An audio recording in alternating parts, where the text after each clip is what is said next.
what we designed was a phase 1 study where our primary outcome primarily was to look at feasibility and to look at safety first. We're very excited about these results. It's very important, I would share with my colleagues, the numbers that we're looking at are small.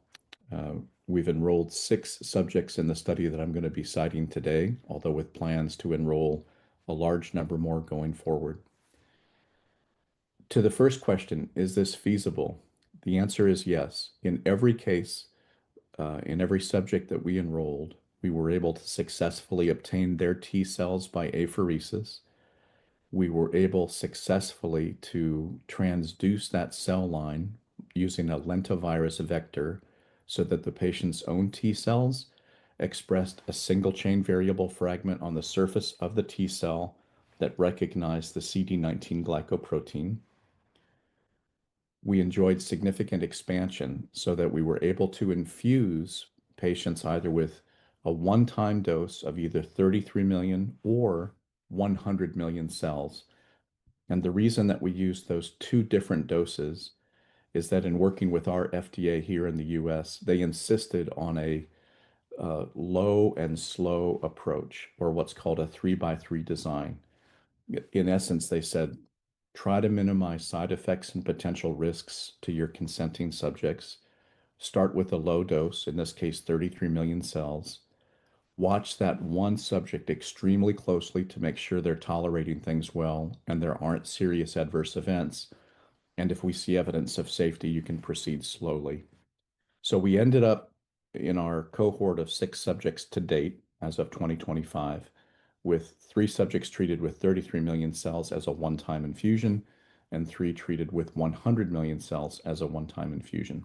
Our protocol was such that we had patients admitted and watched vigorously well in the hospital, checked multiple times for any potential side effects, for any serious adverse events of any kind. And our experience has been the infusions were very well tolerated. There was some mild nausea associated with bendamustine, but not more than that. And once the infusions were given, the patients, frankly, were kind of bored in the hospital because there was nothing more to do. They'd received their therapy. And for the first 10 days after treatment, none of them really experienced any significant side effects to speak of. Then, on day 10, and this is true for every subject treated, what we observed was an abrupt onset of fever, and it came on quickly. And we know that the fever was associated with the expansion of the T cells that we infused. So those T cells, once they're infused, they function like T cells. They go into the body and they go into deep tissue, including the central nervous system, and they look for targets. They're trained to look for CD19, meaning B cells, and if they recognize that target, the immune system is adjusted so that those cells will expand. And that's what happened. The expansion itself of the cells is associated with an abrupt onset of fever. We only saw one case of all our treated subjects that would qualify for ICANS, and that was what's listed as grade 2, which is mild.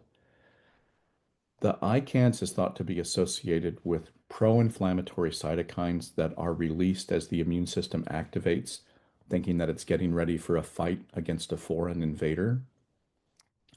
And it's been known we have the great benefit of the giants who have walked in the path in front of us, including those in neuroimmuno-oncology. And we used a medication called tocilizumab, which blocks IL-6, and the patient felt better immediately. But otherwise, all cases were treated with hydration and responded very well. They had fever for 2 to 3 days, and then they returned to baseline, including their baseline neurologic function and their baseline neurologic strength.